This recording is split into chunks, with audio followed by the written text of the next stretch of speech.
Halo teman-teman, ketemu lagi kita di channel Jadumoto, Jaduman Otomotif. Bagi teman-teman yang belum subscribe, silahkan diklik tombol subscribe, kemudian nyalakan lonceng agar mendapat notifikasi saat kami mengupload video terbaru.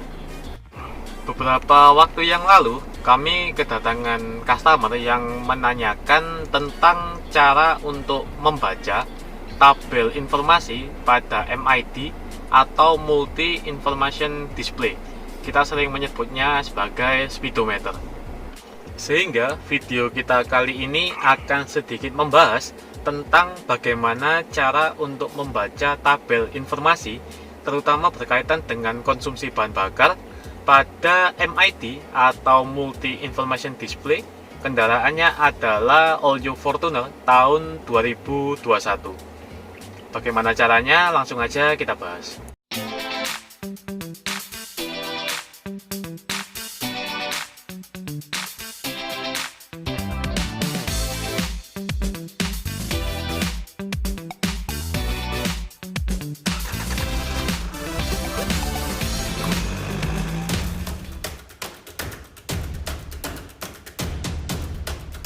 Yang pertama-tama, untuk Multi Information Display kendaraan Fortuner itu ada 3 tabel.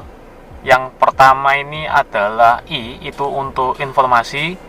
Kemudian ada logo yang segitiga tanda seru, ini untuk notifikasi. Sementara yang paling kanan ini untuk setting atau penyetelan pada MID.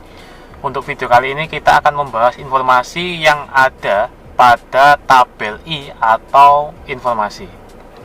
Untuk informasi pertama yang ditampilkan pada tabel I, yang pertama adalah current atau kondisi konsumsi bahan bakar dengan pola pengendaraan kita masing-masing ya.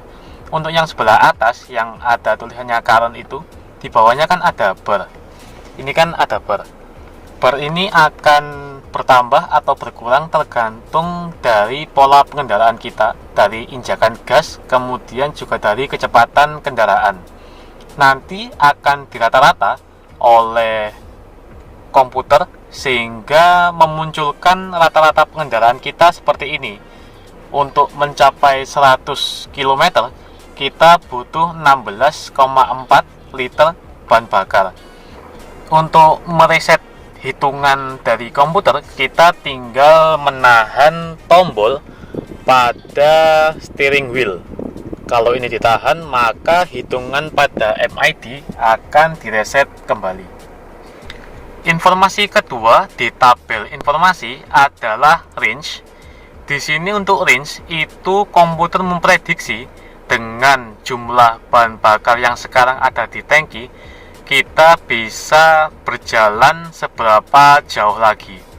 Kebetulan untuk kendaraan yang kita pakai ini karena memang kondisinya sudah ada di E, jadi untuk range-nya itu disarankan untuk refuel atau mengisi ulang bahan bakar kendaraan. Di tabel ketiga ada informasi yang menunjukkan tentang eco indikator.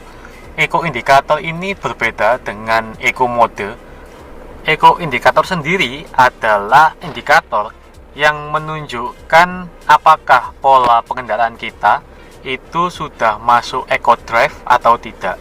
Jadi eco indikator ini dipengaruhi juga oleh gaya pengendaraan kita, kemudian bagaimana cara kita menekan pedal gas, juga bagaimana dengan kecepatan kendaraan. Jika nanti teman-teman waktu mengendarai kendaraan kemudian bar pada eco indikator ini melebihi garis yang ditunjukkan dengan tulisan eco ini, artinya pola pengendaraan teman-teman itu dianggap tidak eco drive. Di tabel keempat ada informasi tentang eco saving. Di sini isinya adalah fuel consumption comparison atau perbandingan konsumsi bahan bakar. Kemudian yang after reset itu adalah konsumsi bahan bakar yang kita lakukan. Nanti kita akan tunjukkan bagaimana cara men-setting fuel consumption comparison ini sebagai target agar bisa dibandingkan dengan yang after reset. Yang after reset adalah konsumsi bahan bakar kita sendiri. Untuk melakukan penyetelan pada fuel consumption comparison, kita tinggal berpindah dari tabel yang informasi menuju ke tabel yang setting.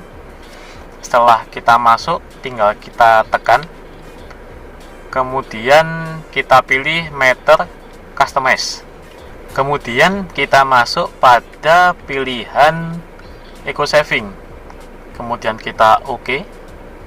Kita pilih yang fuel consumption comparison. Ini bisa kita atur, semisal kita ganti menjadi dalam 100 kilo itu kita butuh 9 liter untuk 100 km. Kemudian kita OK lagi. Kalau kita pindah, kita back dulu. Kalau kita pindah ke tabel yang informasi, target kita akan berganti menjadi 9 liter untuk 100 km. Jadi target pribadi kita adalah untuk menempuh jarak 100 kilo, kita butuh 9 liter bahan bakar. Di sini setelah kita setting, kita ubah, maka bar pada eco indikator ini akan menyesuaikan dengan tingkat target konsumsi bahan bakar kita. Sehingga tadi kalau kita setting menjadi lebih hemat, dari 10 menjadi 9, bar ini akan semakin mudah untuk keluar dari batas eco. Sehingga nanti kalau kita setting lebih hemat, jadi nanti kalau kita setting semakin hemat bahan bakarnya, kita akan semakin sulit untuk mengendarai pada posisi eco drive yang sempurna. Di tabel kelima ada informasi tentang sudut belokan ban. Jadi informasi yang ada di MID ini akan menyesuaikan dengan putaran ban atau putaran dari steering wheel kita. Informasi ini membantu saat kita sedang parkir. Jadi kita tidak usah melihat keluar, tidak usah membuka jendela untuk melihat bagaimana posisi ban depan dari kendaraan kita. Apakah masih berbelok ataukah mungkin sudah lurus. Di tabel yang terakhir ini adalah informasi tentang kecepatan kendaraan atau speedometer, tapi dalam bentuk digital.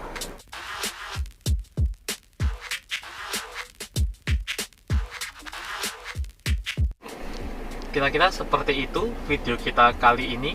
Semoga setelah menonton video kami, teman-teman bisa semakin paham bagaimana cara membaca informasi dari multi information display. Boleh di like videonya, kemudian kalau ada yang ditanyakan silahkan tulis di kolom komentar, kemudian boleh di share juga agar semakin banyak teman-teman yang mengerti cara pembacaan informasi pada multi information display. Terima kasih telah menyaksikan video kami.